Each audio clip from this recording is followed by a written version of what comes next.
Ok, donc on se retrouve du coup à l'intérieur de mon logement. Bon, cette vidéo déjà contrairement aux autres, là on a décidé de pas se prendre la tête, on fait un truc naturel, faites comme si vous étiez à la maison. Donc l'idée de cette première partie, on va faire un petit tour du logement. Moi je vous afficherai un petit peu des plans séquences au fur et à mesure que vous puissiez voir. Au niveau de la superficie déjà ici, on est grosso modo sur 60 mètres carrés. Il faut savoir que la maison de base quand je l'ai achetée était plus grande que là. Donc généralement dans l'immobilier on fait l'inverse, on rajoute des mètres carrés, moi c'était l'inverse. Je vous mettrai une petite photo du salon. Donc là on avait un salon à l'époque, moi ça fait longtemps, mais on avait une cuisine ici, une sorte de petit bar là. On avait en fait une partie ici qui menait vers une extension qui allait dans le jardin, une extension remplie de moisissures. Donc on a décidé d'enlever. On verra après dans le jardin parce qu'il y a eu pas mal de changements. Ici à ce niveau-là, alors ce qu'il faut savoir c'est que là on a mis des toilettes. Tu peux filmer rapidement, une toilette assez basique qui n'existait pas. Donc là avec des cloisons en placo. Bah, d'ailleurs les toilettes, que vous faites, vous fassiez des logements très haut de gamme ou pas, c'est pas là où on apporte le plus de valeur. À l'époque les escaliers quand on montait étaient dans ce sens-là. Donc là on les a changés de sens, on a fait des escaliers en béton. Ici au niveau du salon, on a essayé de faire quelque chose d'assez moderne. Il faut savoir que sur ce bien-là, ce qui plaît énormément aux gens, bon, il y a deux choses. Et moi, à force d'avoir des feedbacks aussi de mes clients,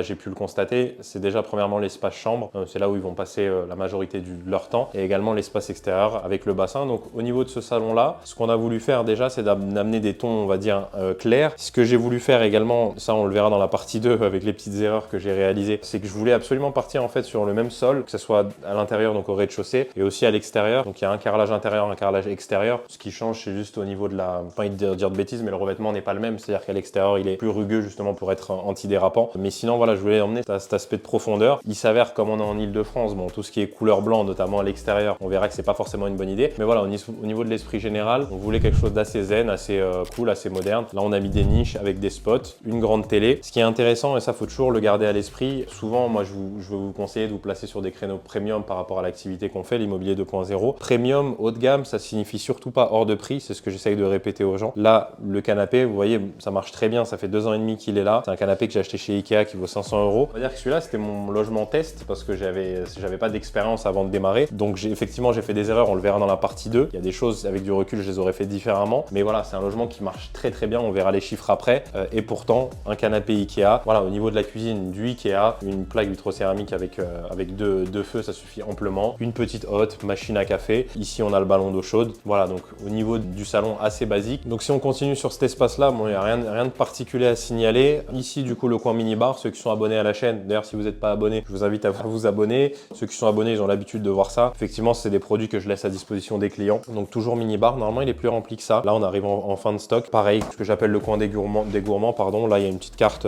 On leur laisse Ils ont deux possibilités. Soit on leur fait en numérique, qu'ils reçoivent avant d'arriver dans le logement. Ou sinon, on a une carte quand même physique au cas où, parce qu'il y a des gens qui sont pas très digitaux, on va dire. Et au niveau des prix, là, l'intégralité de ces consommables-là, c'est 3,90 €. Grosso modo, c'est à peu près ça. Et au niveau de ce système-là, d'ailleurs, c'est bien justement qu'on fasse ce room tour. Je vais pouvoir vous présenter. Là, vous avez des placards qui sont fermés à clé, du coup, qui sont à disposition uniquement des équipes de ménage, qui vont servir de rangement, du coup, pour tout ce qui va être consommable, gestion du linge. Donc là, on a le stock, que ce soit les peignoirs, que ce soit les draps. Là, on voit qu'il y a les petits draps, les petits tapis, pardon, pour l'étage. Donc tout ça, c'est uniquement accessible à mes équipes de ménage. Elles viennent, elles ont des clés. Ça leur permet déjà d'avoir une gestion pour le linge, mais également pour le mini-bar que je vous ai montré juste à côté, pouvoir réapprovisionner quand il y a des personnes qui consomment des choses sur place. Au niveau de l'espace extérieur, maintenant, alors bon, vous m'excuserez parce que je suis en chaussettes. Je vous ai dit, cette vidéo, on l'a fait à la cool. Donc je vais pas sortir dehors, je vais vous le présenter comme ça. Ce qu'il faut savoir avant que j'achète, avant qu'on effectue les travaux, le sol, on avait une petite sortie qui menait vers le jardin. Ici, on avait des escaliers en fait pour descendre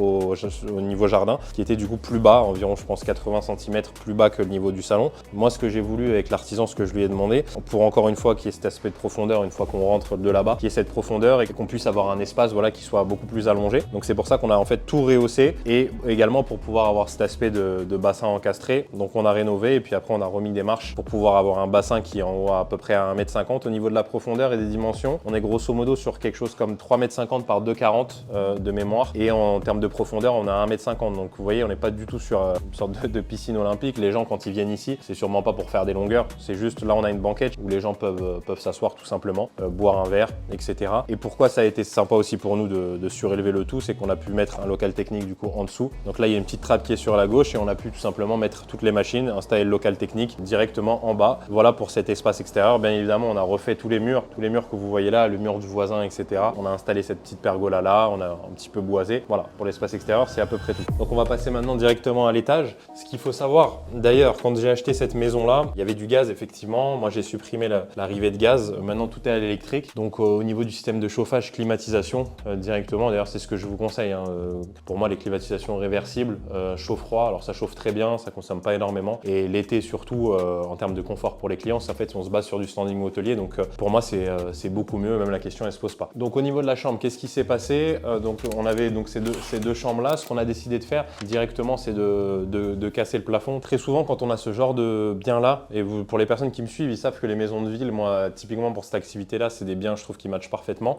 Très souvent, à l'étage, on a la possibilité d'abattre le plafond, et justement pour donner cet aspect de hauteur, et ça, c'est très sympa. Tout de suite, ça amène beaucoup plus de hauteur, beaucoup plus d'espace, et c'est quelque chose qui est très intéressant. Au niveau des équipements, maintenant, sur cette chambre-là, on a voulu partir sur des couleurs. D'ailleurs, j'insiste souvent avec les clients, les participants de l'académie, sur le choix des couleurs. Encore une fois, on est sur des gens qui veulent rester 24-48 heures à 90% du temps. Donc, autant avoir des couleurs un peu punchy, en tout cas qui sortent de l'ordinaire. Là, on est parti sur une sorte de bordeaux, moi que je trouve très joli. Donc, au niveau des équipements, lustres, tout ce qui est luminaire, c'est un petit peu, on va dire, standard. On a essayé de respecter le thème de base. Moi, je veux toujours faire des choses assez épurées, assez modernes. Un lit, alors là, contrairement aux autres logements, on n'est pas sur un lit king size, on est sur un lit qui fait 160 par 200. C'est un peu la tête de lit d'ailleurs qu'on a fait, ça c'est le menuisier qui l'a fait. On l'avait fait de base et c'est vrai qu'avec du recul, j'aurais dû la faire plus grande. On aurait pu mettre un lit de 180. Ici, un rétroprojecteur avec un système son qui est dans le meuble tête de lit, avec un écran de projection juste ici. Au niveau de l'espace douche maintenant, on est parti sur une douche complètement ouverte, donc douche à l'italienne avec cette paroi centrale qui est super sympa. En fait, c'est un peu comme dans les commissariats pour les gens qui y sont déjà allés.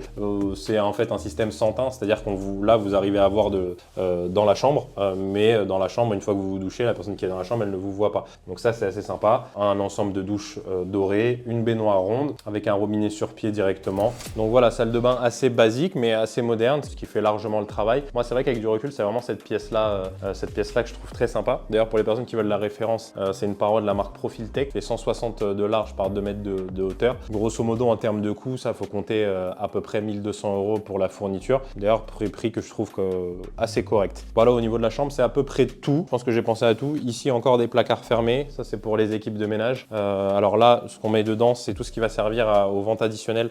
Effectivement, si vous me suivez encore une fois sur la chaîne, vous devez savoir de quoi je parle. Tout ce qui va arriver romantique, plateau de massage, etc. Tout ça, on vient le stocker là parce que c'est des choses qu'on va venir disposer dans la chambre. Donc, ça arrange les équipes de ménage de laisser ça à disposition. Ce qu'on va faire, on va aller directement en bas et on va démarrer cette partie 2 où je vais expliquer du coup toutes les erreurs que j'ai réalisées sur ce projet-là. Et je pense que ça pourra vous être très utile, notamment si vous voulez à vous aussi répliquer ce genre de projet qui est très rentable. Donc, au niveau maintenant des erreurs qui ont été faites sur ce projet-là, bon, l'idée, c'est pas que je vous liste tout, parce que de toute façon, il n'y en a pas non plus 70 000, mais vraiment les points les plus essentiels. Si vous voulez reproduire ça, encore une fois, que vous ne fassiez pas les mêmes erreurs que moi. Premièrement, erreur que j'ai faite, quand l'artisan m'a proposé de mettre des volets roulants, je crois de mémoire, j'ai plus les prix en tête, mais je crois qu'on était aux alentours des 1200 €, peut-être 1500 €. J'avais dit non, j'ai mis ce système-là de store californien, pardon. Honnêtement, c'est ultra nul. Encore une fois, dans la logique, on a beaucoup de passages. Ce qui est intéressant de se dire quand vous partez sur ce type de projet-là, surtout au vu du nombre de personnes qu'on a tous les mois, imaginez toujours que vous avez le profil type d'un client qui ne respecte rien. Partez vraiment de ce postulat-là, on va dire, et à partir de là, vous choisissez les bons revêtements, les bonnes couleurs, etc.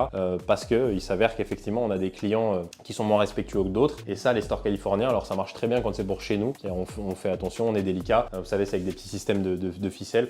Mais là, au final, voilà, des fois, il manque des lattes, des fois, il y a des les petites lattes, ils disparaissent, etc., etc. Donc, grand problème, j'aurais dû mettre des volets roulants. Au niveau de l'espace extérieur maintenant, on va dire que sur ce projet-là, d'un côté, c'est ce qui me ramène le plus de clients, c'est le bassin, effectivement, parce que c'est un équipement qui est ultra demandé. Par contre, il y a beaucoup de choses que j'ai mal faites. Premièrement, je dirais déjà le revêtement que j'ai choisi. Moi, il faut savoir que là, on est sur de la mosaïque à peu près un peu beige, sable, que je trouvais très jolie en photo. Mais d'ailleurs, dès que je l'ai reçu, je savais que, en fait, je voyais les artisans en train de poser la mosaïque. Je me suis dit, ça va pas être super. Pourquoi? Parce qu'en fonction de la couleur du revêtement que vous choisissez, en fait, la couleur de l'eau ne sera pas du tout la même. Là, on voit qu'on est sur une eau très transparente. Qu'est-ce que ça veut dire? Ça veut dire que quand il y a des impuretés dans l'eau, on les voit énormément. Et les clients, c'est vrai, quand on arrive sur des prix à la nuit, je vous le dirai dans la prochaine partie, la partie 3, on parlera des chiffres de combien j'arrive à louer ça à la nuit. On a des clients qui sont très pointilleux et moi, il s'avère que c'est un bassin qui est à l'extérieur. Donc des fois, effectivement, il y aura toujours des impuretés, il y aura toujours des petites feuilles qui viennent traîner, des petites abeilles, ça arrive. Si j'étais parti sur un revêtement beaucoup plus sombre, et ben là, ça fait un effet, je vous afficherai à l'écran pour que vous puissiez vous rendre compte, ça fait un effet vraiment miroir. L'idée, c'est pas d'avoir une eau qui soit pas traitée, c'est pas ça le but. Mais en tout cas, voilà, avec un revêtement plus foncé, j'aurais eu beaucoup moins de problèmes. Également, au niveau de ce bassin-là, ce qu'il faut savoir, je vous ai dit tout à l'heure qu'il y avait une banquette. Je suis parti sur un système de blower,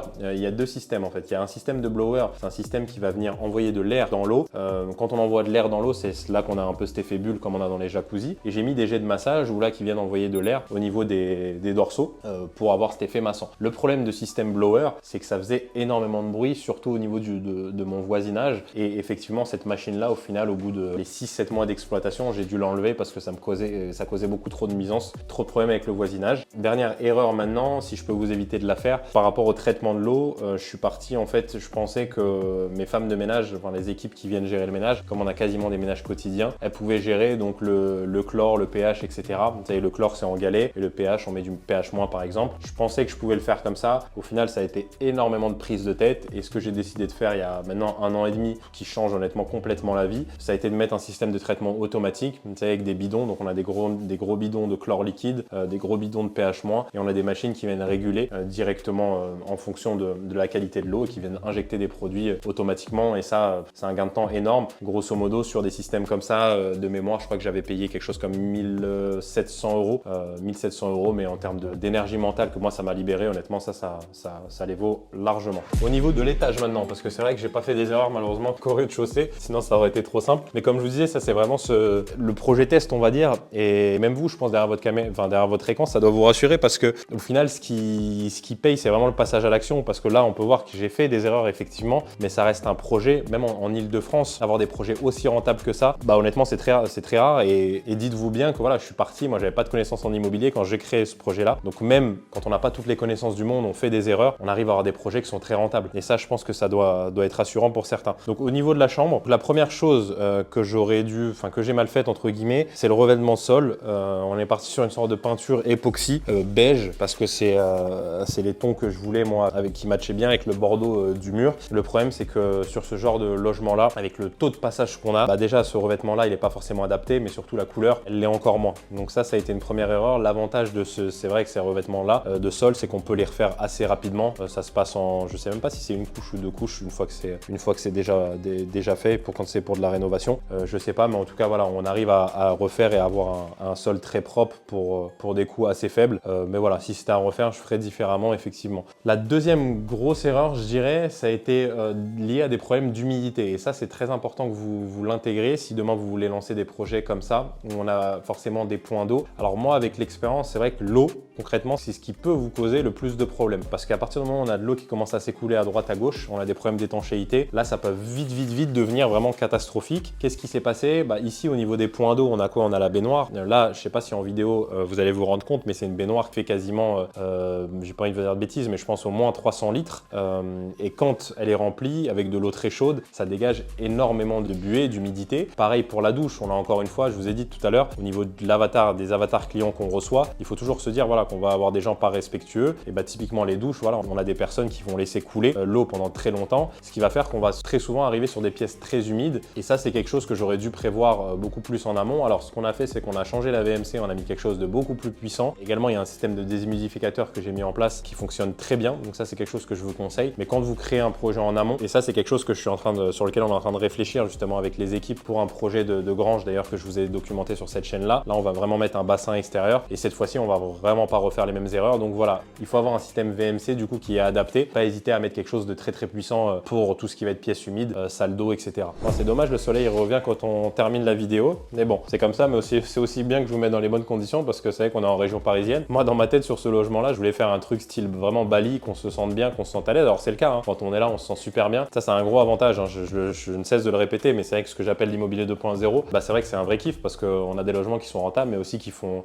plaisir. C'est un kiff d'être dans un logement comme ça. Mais c'est vrai que les tons clairs, notamment à l'extérieur, bon, j'ai voulu me croire à Bali. Malheureusement, en Ile-de-France, on n'est pas à Bali. Bon, donc chose promis, chose due. On va parler maintenant des chiffres du projet. Je vous ai pris mon ordi. Au niveau du prix d'achat ici, moi, cette maison-là, je l'ai payé 140 000 euros. Pour le secteur ici, on est dans le 95. Grosso modo, c'est un prix qui est très bon pour ce genre de bien-là. Au niveau des travaux, alors, ce qu'il faut savoir qu'au niveau de ma demande de crédit, quand j'ai pris le crédit, j'ai demandé 96 000 euros de travaux. Grosso modo, je m'en suis sorti pour un petit peu moins. Alors, c'est dur parce que j'ai pris une partie de cet argent-là pour réaliser un autre projet. Donc, c'est dur de chiffrer précisément, mais grosso modo, on est pas loin de 96 000 euros. Ça peut être intéressant d'ailleurs que dans ce coût de travaux-là, bon, je vous détaille pas tout. L'idée, c'est pas que vous ayez tous les postes de coût, ce qui n'est pas le plus intéressant, mais au niveau du bassin, parce qu'on me le demande demande souvent. Moi, ce que j'ai fait au départ, parce que j'avais pas de connaissances dans tout le domaine des piscines, etc. Donc moi, j'ai fait intervenir un peu naïvement un pisciniste. Je me suis dit, à me faire un devis tout compris, etc. Bon, je suis tombé de haut parce que j'ai reçu les premiers devis, c'était 40 000, 35 000 euros. Donc j'ai vite compris qu'il fallait que je fasse différemment. Ce que j'ai fait, c'est que j'ai dissocié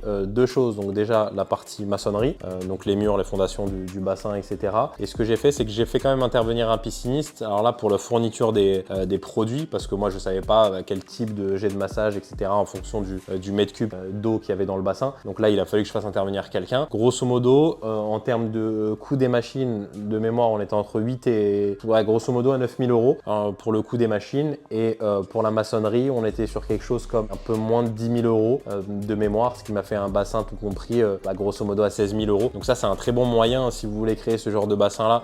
Souvent, on a tendance à penser que ça va nous coûter très très cher. Bon, alors ça a un prix, effectivement. Mais ça, comme je vous dis, forcément, c'est des équipements qui attirent énormément, qui sont très instagrammables, comme je le dis souvent, et donc qui vont faire que vous allez pouvoir louer très cher à la nuit. Là, je l'ai fait en extérieur, ça peut très bien se faire en intérieur. Faire attention aux problèmes d'humidité, mais voilà, c'est intéressant de travailler comme ça, fournir d'un côté les machines, avoir un bon maçon pour la structure, ça va vous permettre de diminuer drastiquement les coûts. Au niveau de la cuisine maintenant, parce que c'est intéressant aussi au niveau de l'artisan, au début, je voulais le laisser gérer un petit peu cette partie-là. Bon, j'ai vu les prix qu'il commençait à me proposer et je me suis dit, bon non, on va vite, je vais vite m'en occuper. Ça, grosso modo, c'est une cuisine qui m'a dû me coûter, et électroménager compris, moins de 2 000 euros, pour être honnête avec vous. Donc, encore une fois, il faut bien comprendre pourquoi les gens viennent dans nos logements. Les gens ne viennent pas pour cuisiner, ils viennent majoritairement pour 24-48 heures, comme je l'ai déjà dit, des fois pour des séjours encore plus courts avec les locations à la journée. Donc vraiment, si vous faites ce genre de projet, partez sur une cuisine vraiment basique, un linéaire. Vous mettez une plaque, une hotte, évier, grille-pain, bouilloire, machine à café, à la limite machine à laver, c'est pas obligatoire. Moi là, j'en ai mis une, mais c'est pas obligatoire. Donc voilà, vraiment cuisine, c'est pas sur ce poste de coût-là qu'il va falloir que vous mettiez beaucoup d'argent. Donc au niveau de l'apport, moi que j'ai mis dans Check Shot un petit peu les étapes, je récapitule, 140 000 euros le prix d'achat. Grosso modo, en tout cas pour ma demande de crédit, 96 000 euros. Au niveau de l'apport, moi que j'ai mis dans ce projet-là, j'ai mis 14 000 euros. Ça me fait un projet global, grosso modo, aux alentours des 250 000 euros. Ça, c'est vraiment des types de projets, que vous soyez en Ile-de-France ou pas, qui sont effectivement pour notre mode d'exploitation ultra rentables. Moi, je les préfère, c'est vrai, à des projets en appartement parce que, mais ça c'est que ma philosophie, je trouve que quand on a autant de passages, 25, 28 dans le mois, le faire en copropriété, c'est largement possible puisque même moi je le réalise, mais vraiment, moi je préfère ce type de projet-là, je trouve qu'il y a plus d'indépendance et c'est un type d'immobilier que je préfère. Après, bien évidemment, il faut avoir aussi les moyens. C'est un projet que j'aurais très bien pu réaliser pour aller grosso modo 200 000 euros s'il n'y avait pas eu d'espace extérieur. Et des maisons comme ça, des maisons de ville sans espace extérieur, c'est des types de biens qu'on peut retrouver dans la majorité des villes. Donc voilà, ça c'était une petite parenthèse pour les personnes qui veulent démarrer dans ce mode d'exploitation là. Au niveau des locations maintenant, ce qu'il faut savoir, alors en basse saison, en semaine, les prix planchers auxquels je loue cette maison, c'est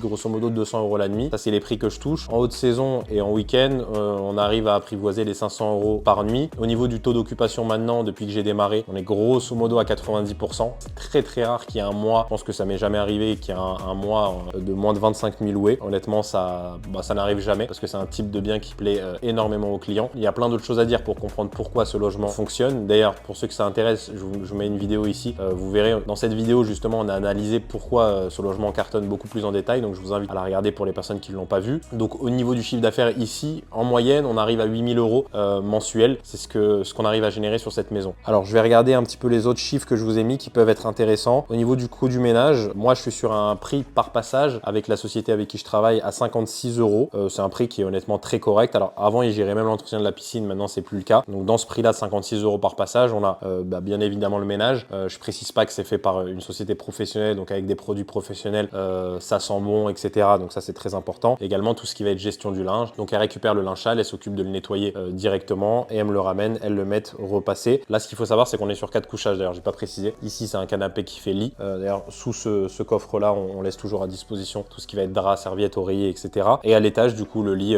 pour 2 personnes. Au niveau de l'entretien de la piscine, puisqu'effectivement, je paye quelqu'un au prix de 180 euros par mois, à raison de 2 fois par mois, du coup 2 passages par mois. Je paye 90 euros par passage. Il va venir s'occuper de faire un nettoyage, nettoyer le filtre qui est en bas, qui est un filtre traçable. Après, en termes de conseils, maintenant un peu plus général pour faire baisser les coûts au maximum de tes travaux quand tu réaliseras ce genre de projet-là. Premièrement, et ça peut être contre-intuitif, je ne cesse de le répéter, c'est de se faire accompagner. Alors pas par moi, hein, mais par des professionnels, par exemple de la conception, qui vont te réaliser des plans techniques, des plans d'aménagement, des plans 3D. Effectivement, au début, ça va être un coût que tu vas devoir sortir. Alors déjà, ce coût-là, tu vas pouvoir l'intégrer dans ton crédit travaux, donc en réalité, ça va te rajouter une part infime sur tes mensualités, mais surtout, ils vont pouvoir te faire gagner beaucoup de temps et également t'aider pour pouvoir budgéter ton projet, parce que ça va être très très important. La pire des situations, c'est les personnes qui se lancent dans un projet, on va dire, voilà, ils se lancent sur ce projet-là, ils ont grosso modo, on va dire 50 000 € de travaux alors qu'il en faudrait 80 ou 90. Qu'est-ce qui va se passer? Ils vont avancer dans leur projet. Au bout de, je sais pas, de 3-4 mois, ils vont se rendre compte qu'ils n'ont plus de budget pour finir. Et là, ça va être très très compliqué parce qu'ils vont commencer à rembourser les mensualités. Comme les travaux seront pas finis, il n'y aura pas d'argent qui va rentrer en face parce qu'il n'y aura pas de location. Et ça, c'est une situation qu'il faut à tout prix éviter. Et les personnes qui t'accompagnent, notamment pour la conception, les plans, etc., leur but à eux, c'est ça, c'est déjà de te faire des trucs jolis, mais aussi que ça soit cohérent par rapport au budget que tu as. Donc ça, encore une fois, ça peut paraître contre-intuitif, mais au final, pour avoir un projet qui est bien ficelé et surtout avoir un projet qui est sûr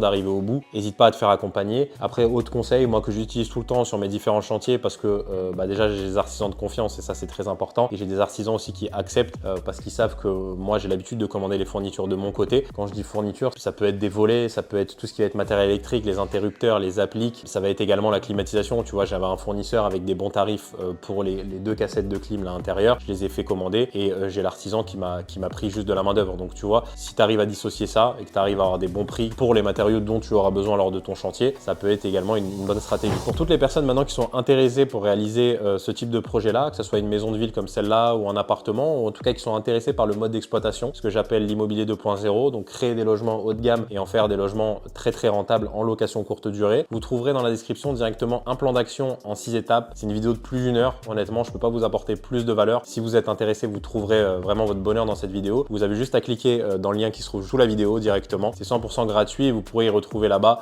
tous les détails, l'intégralité du plan d'action. Voilà, de mon côté, du coup, c'est tout pour cette vidéo. Nouveau format, un peu plus cool, mais au final qui me correspond beaucoup plus. C'est bien beau de 2 minutes de mettre des polos et de filmer dans mon bureau avec des lumières et tout. Bon, moi je suis un mec, on va dire, du terrain, assez simple, et c'est des formats, c'est vrai, qui me correspondent beaucoup plus. De mon côté, c'était un plaisir de vous faire cette vidéo. Encore une fois, on a le soleil qui revient à la fin de la vidéo. Je vous dis à très vite dans une prochaine vidéo. C'était Camille, ciao ciao.